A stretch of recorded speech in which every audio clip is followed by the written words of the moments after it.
kapangyarihan at walang tao na hindi mo minamahal at iniibig. Ikaw ang Diyos ng pag-ibig, ikaw ang Diyos ng himala, ikaw ang Diyos ng kagalingan, at ikaw ang Diyos na may likha sa amin at may-ari ng aming buhay. Pinupuri ka namin at niluluwalhati, dinadakila, sinasamba ang iyong banal at dakilang pangalan. Ama, dalangin po namin na sa hapong ito, kumilos ka po ng may kalakasan. Ang lahat ng nandito, Ama, ay iyong pagpalain, O Diyos. Ang mga may sakit ay iyong pagalingin. At ang lahat, Panginoong Diyos, na tatanggap ng iyong salita, dumaloy po ang iyong kapangyarihan at pagpalain lubos. Gamitin po ang iyong lingkod, mightily, boldly, and powerfully, kasama ang iyong mga awit. At sa aming kalagitnaan, O Diyos, maranasan ka namin. Punuin mo po ng iyong kalwalati at kapangyarihan ang lugar na ito at maranasan ka, Panginoong Diyos. Wala pong uuwing bigo, kundi tagumpay ang lahat na nandito. Sa pangalan ni Jesus, sa ngalan ng Ama, ng Anak at ng Espiritu Santo, ating purihin ang Panginoon. Yes. We welcome you, Holy Spirit. We welcome you, Holy Spirit. We welcome you, Holy Spirit. Take over in this place. Ulitin natin. We welcome you, Holy Spirit. We welcome you, Holy Spirit. We welcome you, Holy Spirit. Take over in this place. Listen to this. Pray not for things, but for wisdom and power. Pray not for things, but for wisdom and power. Take control, Holy Spirit. Take over in this place. Everybody, we welcome you. We welcome you, Holy Spirit. We welcome you, Holy Spirit. We welcome you, Holy Spirit. We welcome you, Holy Spirit. We welcome you, Holy Spirit. Take over in this place.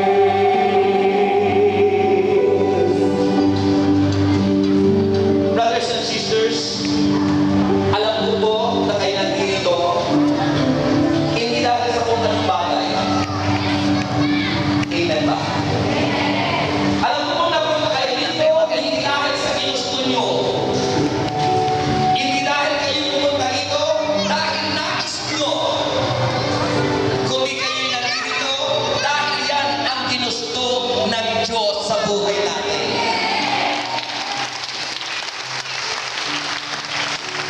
Walang nagaganap sa buhay ng tao na hindi pinapahintulutan ng Diyos.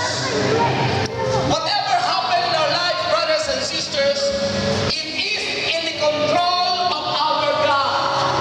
Amen.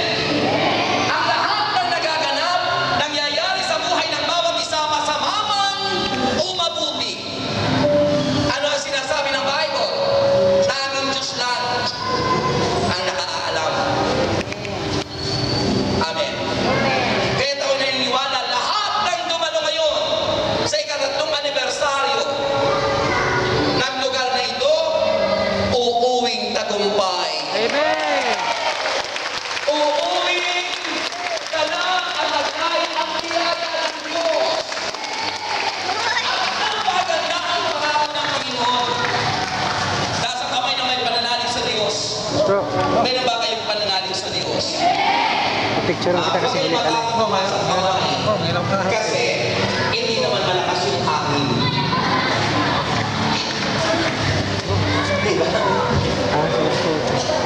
So, Inaanak ko pa ito kanina ng Lingga, patay na may-ari. Remember, faith is the key. Ang pananampalataya ay susi, kapatid. Ito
So may puso kayo, no? Hindi kayo tulad ng marinig yung nag-aaway. Wala kang puso. Umiiyak-iyak ka pa. Hindi mo na ako mahal tulad ng dati. May ba ganun, no? Pakinggan niyo po ito. Itong mabuting balita, kasi nais ko pong ang lahat ng tao ay maligtas. Dahil yan ang kalooban ng Diyos. Nais nating lahat na ang lahat ng tao ay maligtas sapagkat yan ang gusto ng Panginoon. Sino gusto sa inyo ang ganap na maligtas? Sabi ko ng Bible, may isang mayaman. Huwag kayong dadaan sa gitna, ha? Huwag kayong dadaan sa gitna. At sa galing sa Huwag mo palabasin. Huwag kayong dadaan na. Huwag mo palabasin. sa Luke chapter 16, verse 19. At ang sabi ko, at may isa namang pulubing nagngangalang Lazaro, dagdag ng sugat na nakalupasay sa may pintuan ng mayaman upang mamulot kahit mumong nahuhulog mula sa hapag ng mayaman. At doon nilalapitan siya ng aso at tinitiraan ang kanyang mga sugat. Namatay ang pulubi at dinala ng mga anghel sa piling ni Abraham. Namatay rin ang mayaman at inilibing. Sa gitna ng kanyang pagdurusa sa Hades, tumingala ang mayaman. Tumingala ka kayo?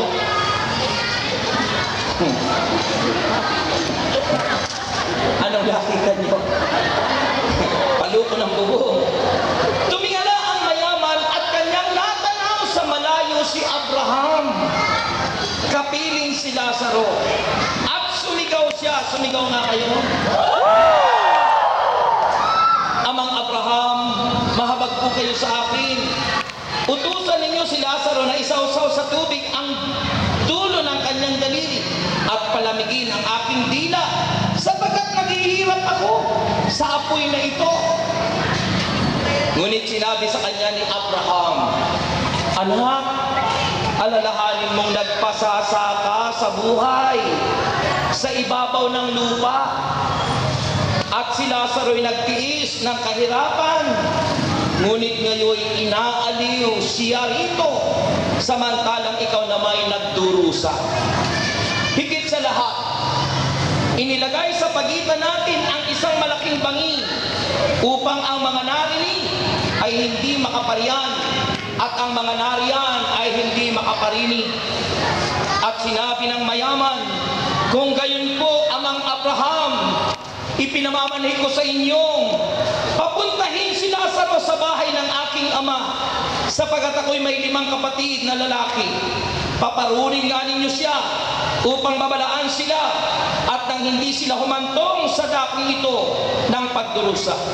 Ngunit sinabi sa kanya ni Abraham, nasa kanila ang mga sinulat ni Moses at ng mga propeta. Pakinggan nila ang mga yon. Hindi po sapat ang mga yon, tugon niya. Ngunit kung pumunta sa kanila ang isang patay na muling nabuhay, tatalikdan nila ang kanilang mga kasalanan. Sinabi sa kanya ni Abraham, kung ayaw nilang pakinggan ang mga sinulat ni Moises at ng mga propeta, hindi rin nila paniniwalaan kahit ang isang patay na muling nabuhay. Mga kapatid, naniniwala ba kayo sa patay na muling nabuhay? Naniniwala ba kayo kay Jesus? Nananampalataya ba kayo kay Kristo? Purihin natin ang Panginoon. Ala tayong malakpak mo.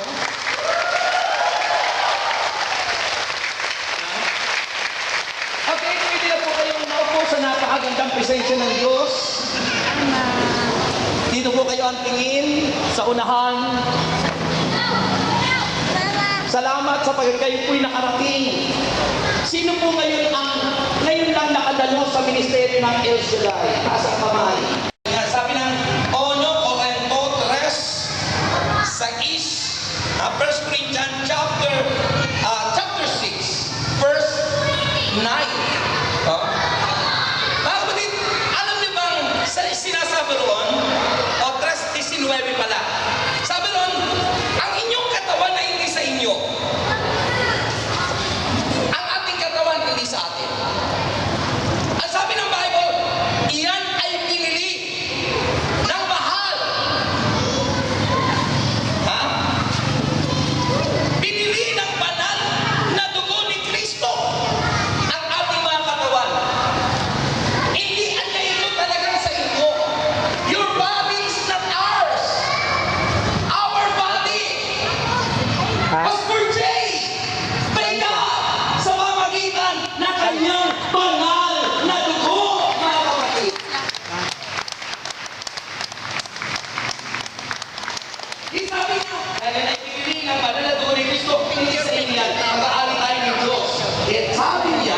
Kaya Narinig nga niya gamitin kanina nyo boses mo eh, ang nahanap ka inyong niya eh. katawan Ha? Boses pa upang lang mo, narinig. maparangalan ang Diyos.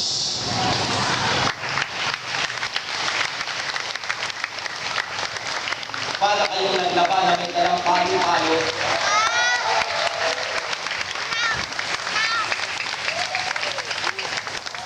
So, ano ibig sabihin nun? Ang ating katawan, bahagi ng katawan mo, ang inyong mga kamay, ibigay nyo ang the best na papuri at parangal sa Kanya.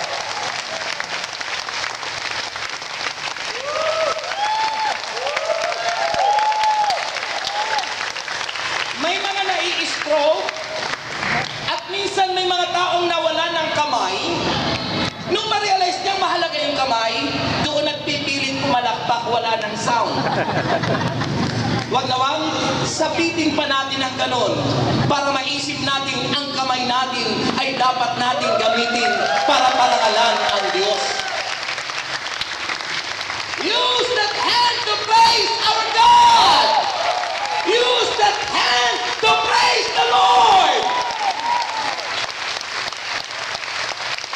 Amen! Yung mga kamay nyo, ginagamit nyo sa mga sikat na tao para palakpakat, purihin sila. Higit na masarap, purihin ang Diyos na makapangyarihan sa lahat. Amen! Kaya mga kapatid, napahalaga. Dahil tayo lahat ay makasalanan, we need the Lord Jesus. Kailangan natin si Jesus. Kailangan natin ang Panginoon. Sabihin niyo mga kapatid, Brother Rex. Si Brother Rex pala siya. Siguro nakikinig kayo sa radio sa DWXI. Sino nakikinig sa radio sa DWXI? Answered prayer na kayo. Nakikita ko si sister, hindi tumataas ang kamay. Sabi, tinatanong ko, sino yung mga baguhan? Tinitingnan ko kung ikaw ay baguhan. Hindi ka naman tumaas ang kamay. Ano? Baguhan ba kayo? O, datihan na. Kaya pala pamilyar yung iyong mukha sa akin. Alam nyo kasi, mga anak ng Diyos, pamilyar ang mukha sa isa't isa. Diba? Tingnan mo ba? So, nakita po natin, mahalaga ang Panginoon. Dahil tayo lahat ay makasalanan, we need our Lord Jesus Christ. Sabi nyo, Brother Rex, bakit? Gandahan nyo naman yung tanong nyo. Gandahan nyo yung pagsasabi nyo. Bakit? Bakit ba ganyan ang buhay ng tao? Mayroong mayaman, may api sa mundo. Di ba?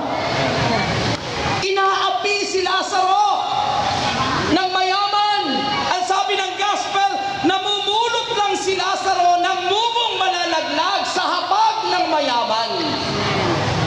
Maaring yun ay kasambahay, katulong, driver, hardinero, at marami at madalas, hindi naman lahat, sa mayayaman ang ganyan ang ugali. Minsan masasabi natin, mas masarap pa yung buhay ng mahirap. Yung bang pinagpagalan mo, yung iyong kinain, na hindi mo kinuha at tinakaw sa iba. Mas masarap pa yung ikaw ay nagpakain ng iyong mga anak na galing at tinutumulo yung iyong mga pawis. Kaysa naman, ang ipinakain mo sa iyong mga anak ay pinagnakaw sa kaba ng yaman ng bayan. Ba't ganyan ang tingin niyo sa akin? Ayan ang nangyayari sa ngayon. Yan ang nagaganap. At makikita po natin ang taong pinakain ng nakaw ang kanyang pamilya. Lalaki ang mga anak ay magnanakaw rin. Patay tayo dyan. Patay tayo dyan. Subalit ang mga taong tulad ni Lazaro nagpakahirap. Si Lazaro inaapi na mahirap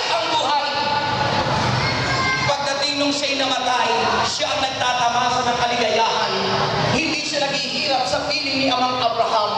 Sa kabila ng kahirapan sa lupa, ang kaligayahan ay nasa langit. Ano nga kaya ang mapapalaan niya, sabi ni Jesus? Sa isang tao, makamtan man niya ang buong daigdig. Kung ang katumbas naman ito'y ang kanyang buhay sa impyerno tulad ng mayaman. Ano nga kaya ang mapapala ng isang tao? Makamtan man niya ang lahat sa mundo. Kung ang kapalit nito'y ang paghihirap mo sa impyerno, mamatanisin ko ba na tumira sa National Housing Authority kaysa tumira sa mga kondominium at mga mansions na ang ibinili ko naman ay kinuha at tinakaw ko at hindi naman yun sa akin. Mamatamisin ko pa at mamasarapin ko pa ang buhay ng isang mahirap kaysa naman sa kayamanang hindi naman para sa akin.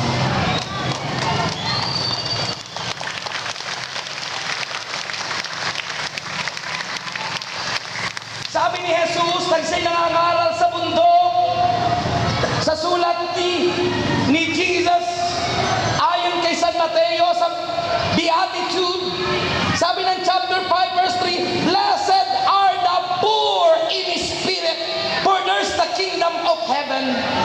Mapalad anya ang mga aba. Mahihirap yon, mga aba, na wala nang inaasahan, kundi ang Diyos. Sa kabila ng kahirapan, hindi naisipang magnakaw. Sa kabila ng kahirapan, hindi naisipan na nakawin yung itlog doon sa tabing bahay. Bakit itlog? Sa kabila ng kahirapan, hindi nangupit, hindi nandaya ng timbangan, hindi nandaya sa kanyang paninda. Take over, Holy Spirit. At makikita mo doon ang gwapo.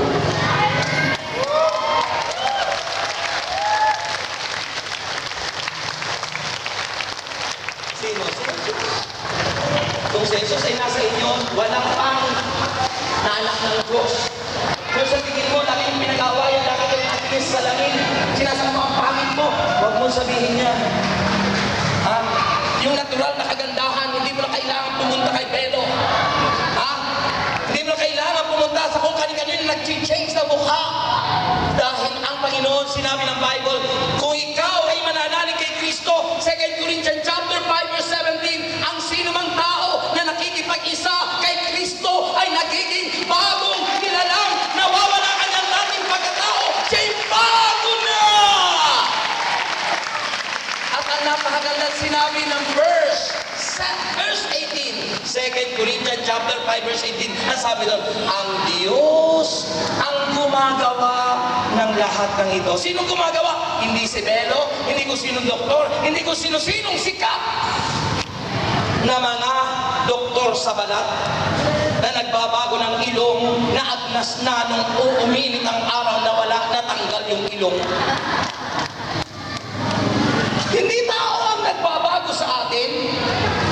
Ang wika ng kanyang salita, if you believe in the Word of God, the Word of God has power and it gives healing. Ang salita ng Diyos na makapangyarihan ay nagbibigay ng kagalingan at kalakasan sa mga taong tumatanggap nito.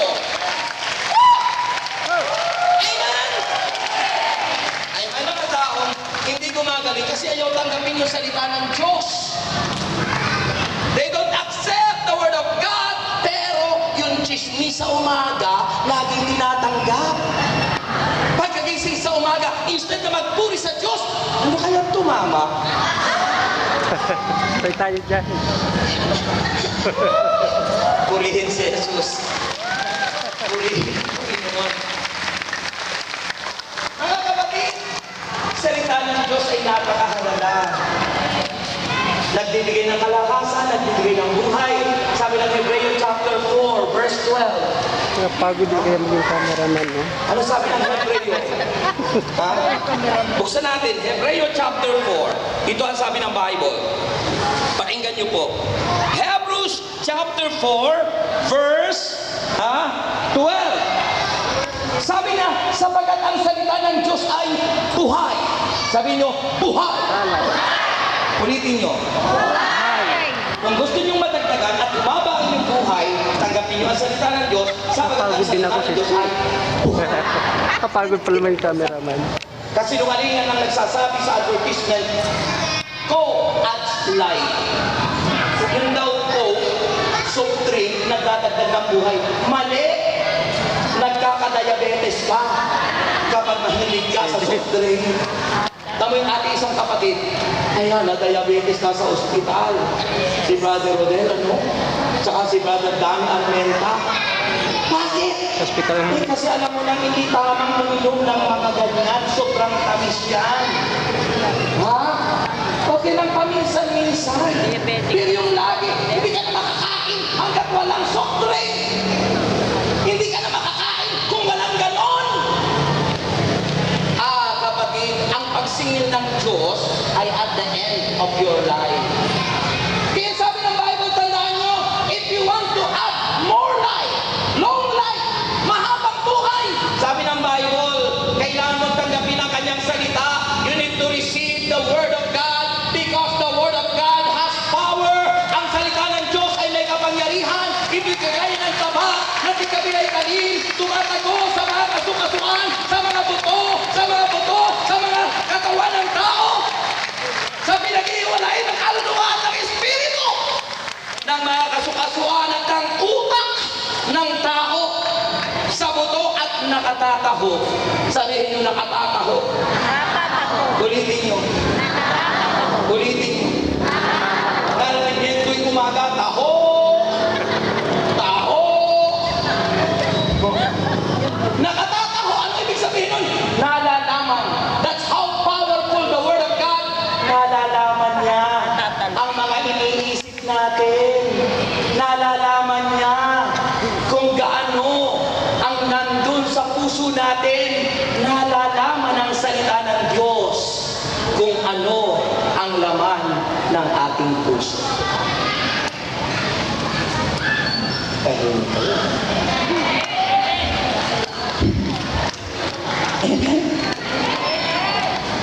Nalalaman ng Diyos yan. Lahat-lahat walang maililihi sa Panginoon. Sabi ng Panginoon, ayon sa kanyang mga salita, ano man ang ating ginawa sa dilim ay kanyang ipagsisigawan. At ano man inyong ibinulong, ginawa at ibinulong ay kanyang ipagsisigawan. Ibig sabihin, latantad. Kaya yung kasabihan, nasa salita ng Diyos, walang nalilihim na di mabubunyag. Walang nalilihim na di mabubunyag. Ha? Kaya, meron daw mag-asawa, ha? Ang bait-bait ng kanilang pagsasama, ang ganda-ganda. Ha? Ang ganda-ganda ng kanilang pagsasama. Ha? Talaga namang respetado si Mister ng kanilang mga anak. Respetado ng kanilang asawa. Kaya lang, naunang namatay si Mister. Anong gula sa misis? Dahil pagdating ng laman, Sana kanina may mga marami offer. babae Kinuha. umiiyak doon sa tabi May mga offer doon kanina sa misa. Paano ako makakuha nandun doon sa sa tabi sense? ng Ganda-ganda. Yung siya ako. akaon. Ibang-ibang klase. Mahirap din pala maging camera, ano kayo? Mayroon daw mga lakas. Mayroon daw mga mahina. Mayroon tumutulo lang yung luha sa mga mata. Iba't ibang iyak. At doon nalaman nung kanyang asawa na mahilig at talagang maingat na maingat. Magaling magtago. Siguro ang kanyang paboritong awitin nun ay ang pinaka-iingat-ingatan ko. Pinaka-iingat-ingatan ang kanyang lihim. Pinaka-iingat-ingatan ang kanyang nagawang kasalanan. Ngunit dumating ang pagyayaring di niya pwedeng ilihim nang siya'y bawian ng buhay. Tipo si brother. Andun sa Ataol, dinapigilan iba't ibang babaeng kanyang kinasama. Ini apartment, ini kondominium, iba't iba, may kanya-kanyang anak.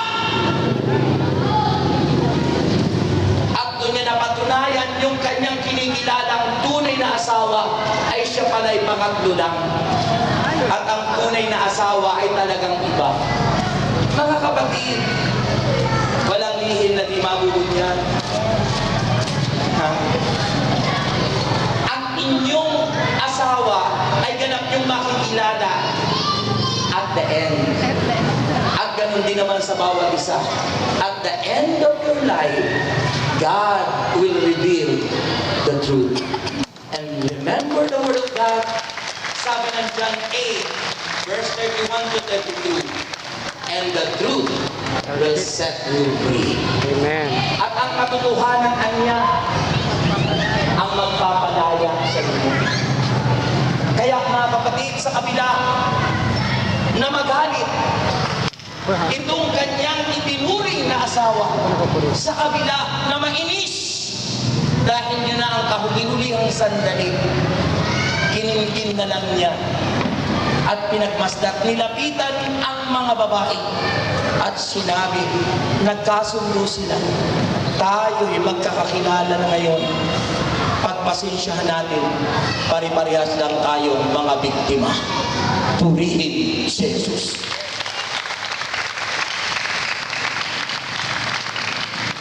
Naway kayo hindi biktima!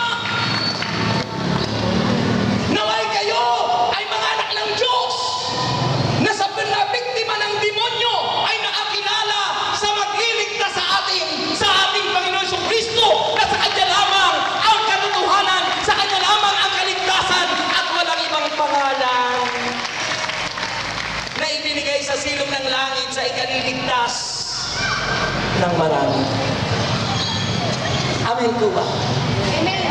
Ano ang kaligtasan? Ang kaligtasan ng tao ay upang tayo magkamit ng buhay na walang hanggan. Hindi lang sa langit, kundi maging sa ngayon. Sabi ng prayer natin, Our Father in heaven, hallowed be your name. Your kingdom come, your will be done on earth.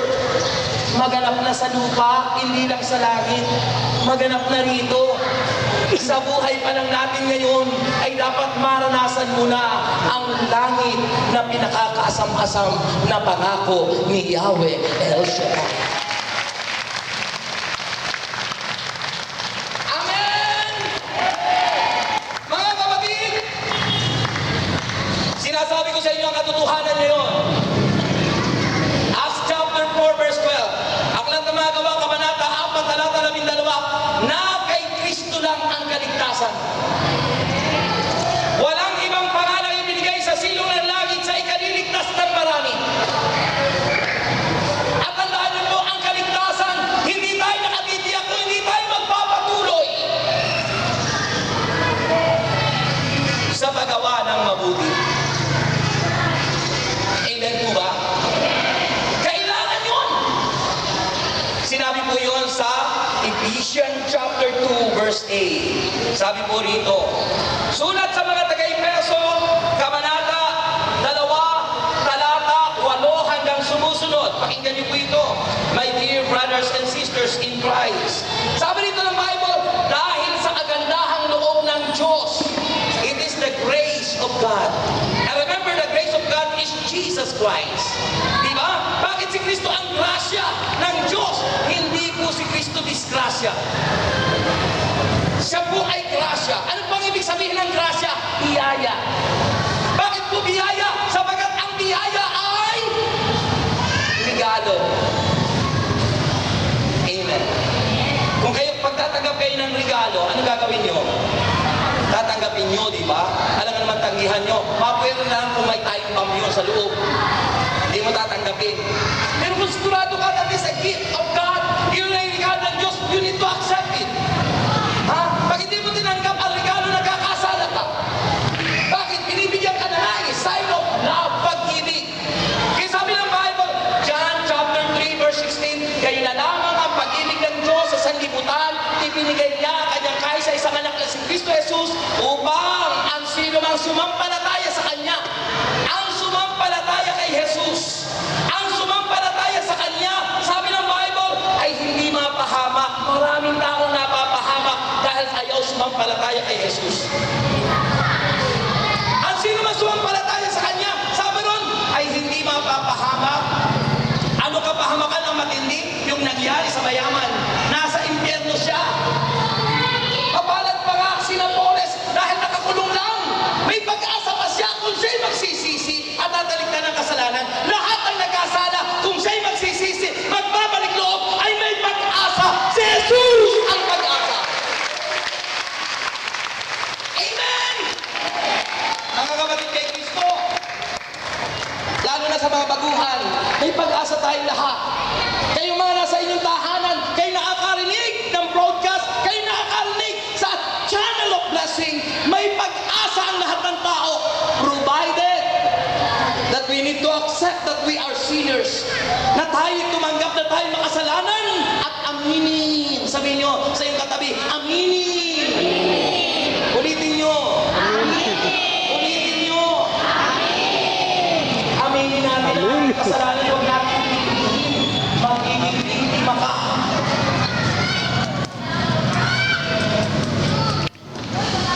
Sa palagay nyo, yung namatay na yun, ang hinihil, ay kaligtasan? Wala. Diyan pala si Baby Dahil ang ah. kaligtasan ay dapat Be. mo. Harap, be, harap, be, harap, be. Sabi ng Bible, if Hindi you naman. confess by your lips, Jesus is Lord, you will be saved. Kung Kasi dito, nag-iisa, oh. ng iyong mga labi, so kailangan ipahayag. Ang kaligtasan ay pinapahayag ng labi. Kaya nga sa ating pananampalataya, di lang mga Katoliko, after na ang tao, Umula ay kumaway. umidad na 12 taon, hindi na tawag tayong confirmation, dahil kailangan po na makonfirma, mapatunayan na ang batang binigyan na musmus pa ay mapatunayan na siya'y nananampalataya kay Kristo upang siya ay maligtas, upang siya ay magkamit ng buhay na walang hanggan. Hallelujah! Hallelujah! Amen! Amen! At yan ang kailangan po natin. Hindi sa natin naunawaan. Bakit niya kayo Katoliko? Binibinyagan ng bata pa? Wala pang musmus yan? Wala pang alam? Kasi, para hindi maagaw ng iba. Para maging miyembro na ng pamilya. Pero tandaan nyo, to confirm in the Bible, there is confirmation at the age 12. Ang tawag po sa atin nun ay kumpil. Ang kumpil na salita ay hindi English word. Ang English word for kumpil is confirmation. That we need to confirm that you believe in the Lord Jesus Christ, sapagkat at the age 12, may isip, may puso ka na dapat umunawa at sumampalataya kay Jesus. Purihin ang Diyos. Purihin si Jesus. Amen! Dito hindi tayo mananampalataya kay Kristo. Kapahamakan, kapatid. Ito na sabi ni Abraham, nung ang mayaman ay nasa impyerno, nananalangin sa impyerno, wala na yun, baliwala na. Ang prayer ay sa lupa lang. Kaya't habang nasa lupa tayo, dapat tayo manalangin ng manalangin upang tayo pagpalain at samahan ng Diyos. Amen! Sa langit, puro pagpupuri na lang doon, pagdating natin doon. Sa impyerno, pag nandun ka na tulad ng mayaman, dumadalangin pa kay Amang Abraham. Pero sabi ni Amang Abraham, ando na mga sinulat ni Moses. Dahil ang lahat ng mga sinulat ni Moses ay kapahayagan patungkol sa darating na tagapagligtas kay Kristo Jesus. It is the fullness of God's revelation that Jesus Christ is our truly one Savior, na si Kristo lang ang tagapagligtas. Kaya sabi po ni Amang Abraham ay ano? Ang sabi ni Amang Abraham, andun yung kasulatan.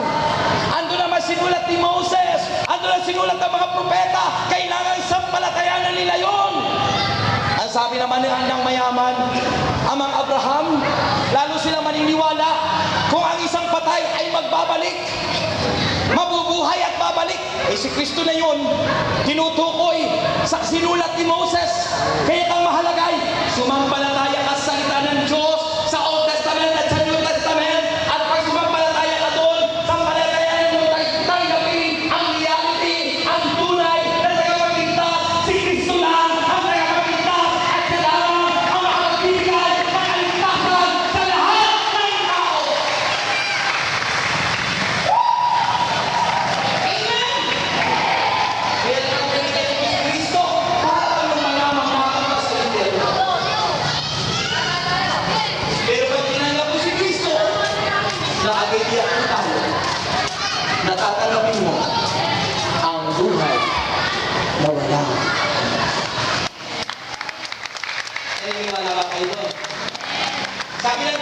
chapter 1, verse 1. 1:1. Sa pasimula pa ay nanduro na ang salita. Sa pasimula pa, in the beginning was the Word. Sa pasimula yon, salita. Sa Old Testament, sa Genesis, si Kristo ay salita. At sa pamamagitan ng salita ng Diyos Ama ay nalikha ang lahat ng bagay. Sa pamamagitan ng Panginoon, si Yahweh, let there be light, and there was light. Sinasabi lang ng Diyos Ama. At tao, dahil ang pagkakatawang tao ay para sa kaligtasan ng lahat ng nagkasala, ng lahat ng kanyang magiging anak, ng lahat ng kanyang nilikha, ng kanyang pinakamamahal, upang tayo'y magkamit ng kanyang pangako. At ano ang pangako? Ang buhay na hahantong sa langit. Amen! And finally, nalaman ko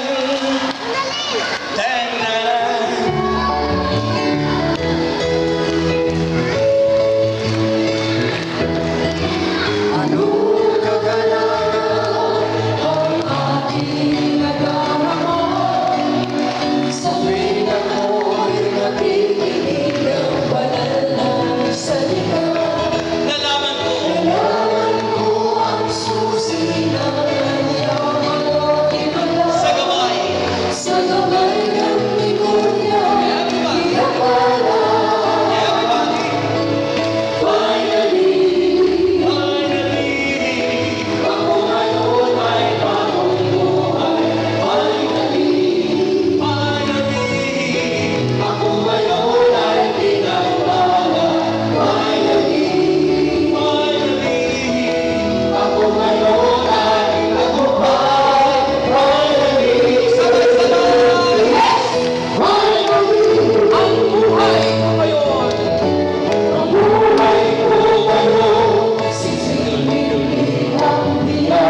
Kung may pagsubok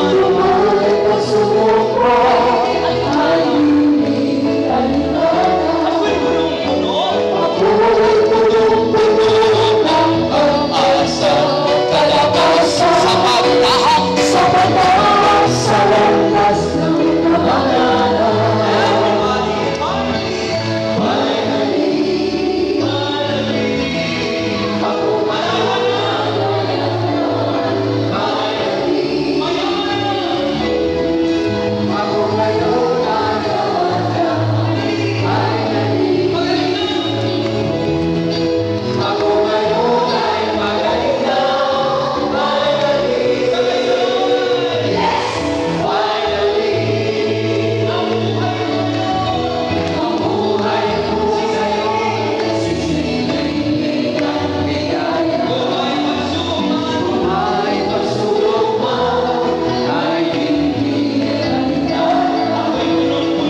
ako'y punong-puno. Sa pagtahak.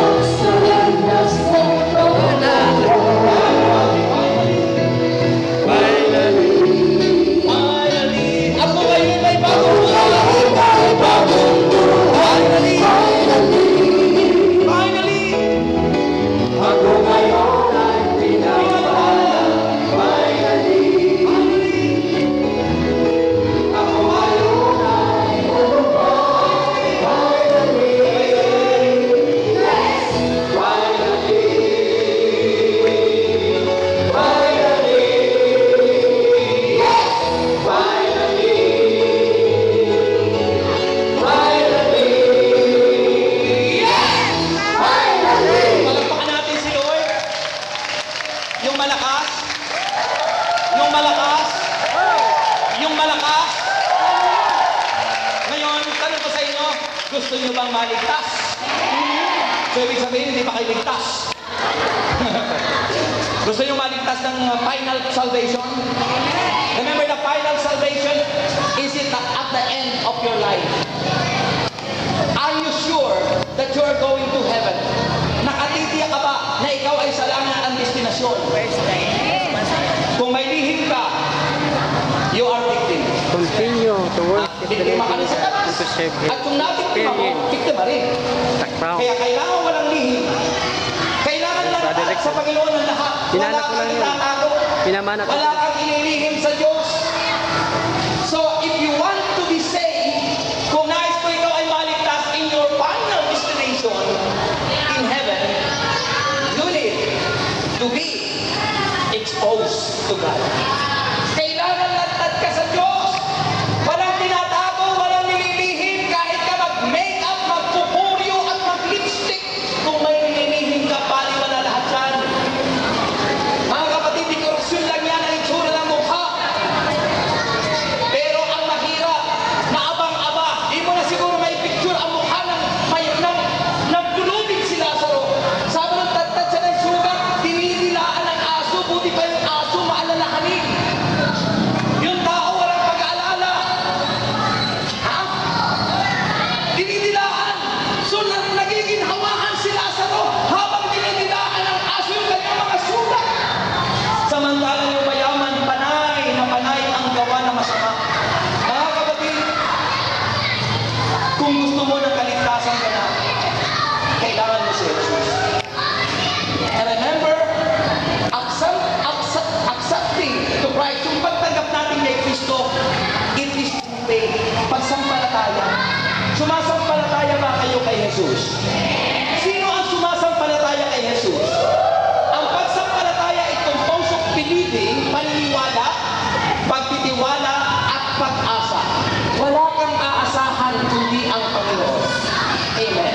And remember, riches in this world, ito po'y po pwedeng maging kapahamakan natin. Sabi po ng Bible, riches are spiritually dangerous.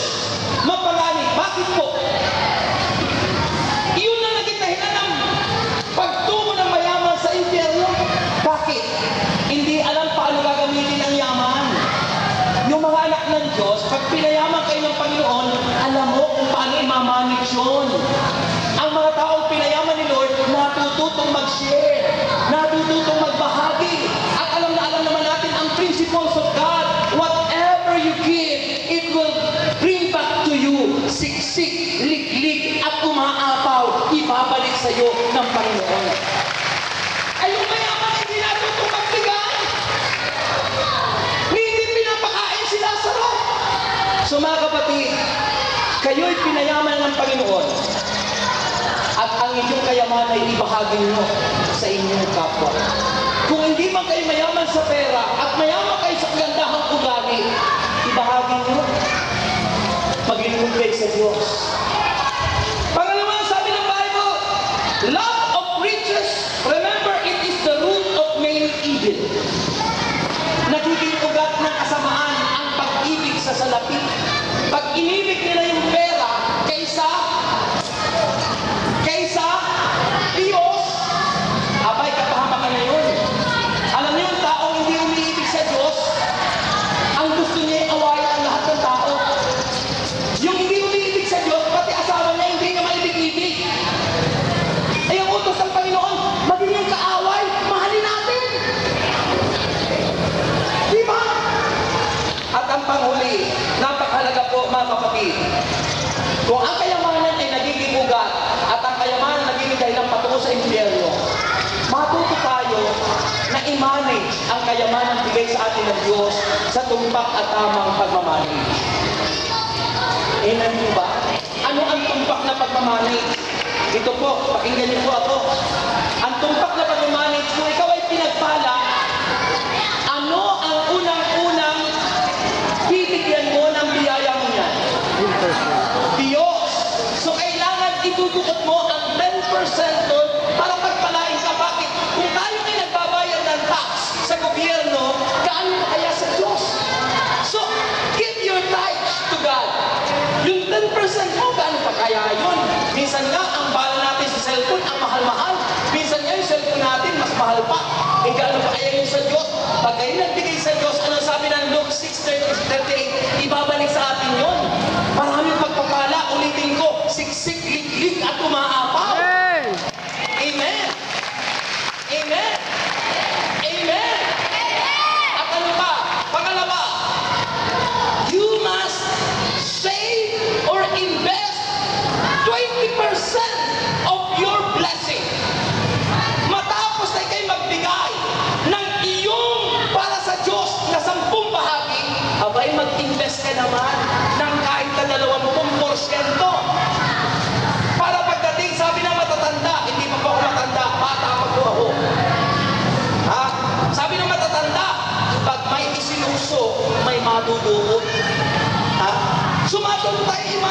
sa right management. So, ano ibig sabihin po nun? Mag-impok for the future, at least 20%.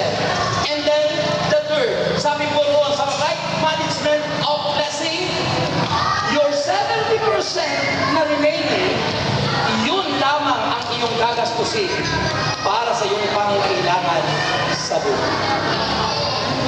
You understand? Natutunan niyo po? Pag sinunod niyo po yan, bukas makalawa, daig niyo pa yung mayaman na dinaligtas. Kayo'y yayaman at maniligtas. Purihin ang Panginoon. Amen! So, lagay ang inyong kamay sa inyong puso. Just close your eyes. Bago rin, pare-pares lang tayo ng makasalanan. Nung wala pa ako sa inyong lawa, ang dami ng kasalanan na wala.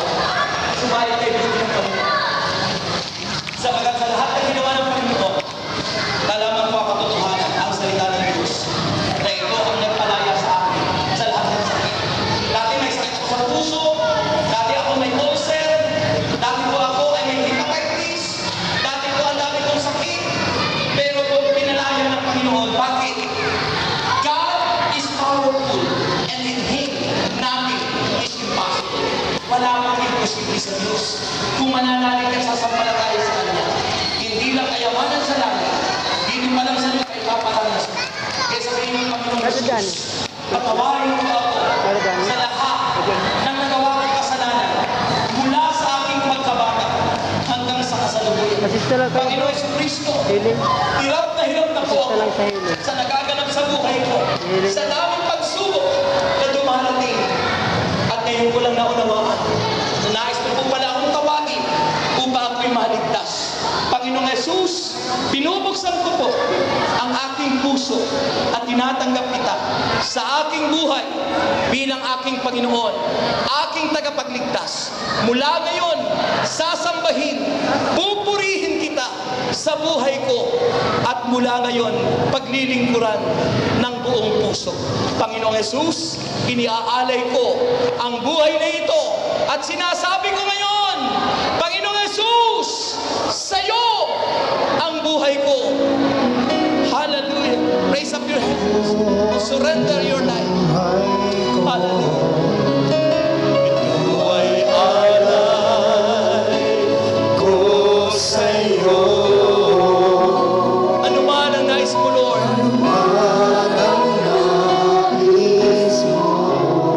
Diyos, ikaw ang pag-asa ko. Sa'yo ang buhay ko, Lord.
muna maglaro. Huwag muna maglaro. Nakikinig. Alam namin, Lord, na sinabi mo sa iyong salita. Kapag may dalawa o higit sa dalawang nagkapatipon sa iyong pangalan, ikaw ay nasa aming kalagitnaan. At naniniwala kami, O Lord, na nandito ka sa aming piling. At nais namin maranasan ka, Lord. Nais namin maramdaman ka sa aming buhay. Nais namin paghimalaan mo kami. Lalo na, Lord, yung mga kapatid ko may sakit. May karamdaman. Mga kapatid ko, Lord, na may mga problema sa buhay. Mga kapatid ko, Lord, na humihiling sa iyo ng anuman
Claim the power. Claim the healing.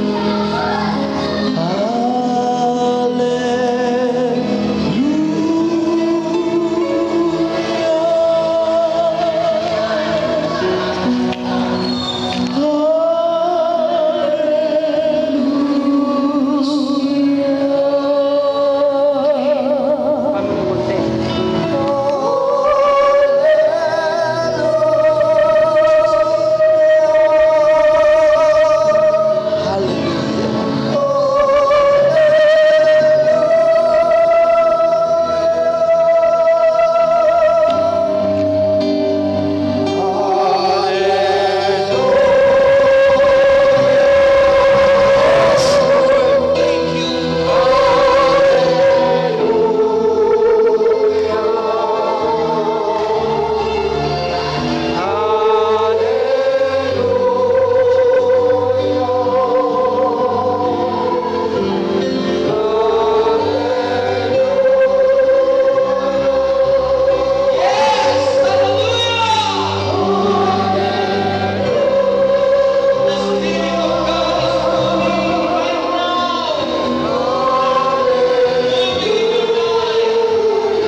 The Spirit of God is moving. Healing for your body. Healing for your spirit. Healing your soul. Delivered. He delivered you in the right path. He delivered you in the right way. Healing for your body, healing for your soul, healing for your spirit. Yes, it is for your salvation, para sa kaligtasan ng iyong kaluluwa. Receive the power. Touch in the name of Jesus. Oh, Rabasaka Rabahande. Hallelujah. Yes, thank you, Lord. Oh, bless my brother, Lord. Bless him, Lord. Oh, we thank you, Lord, for his salvation. Salamat po Diyos sa kaligtasan niya. Salamat po Diyos, dinala mo siya sa langit.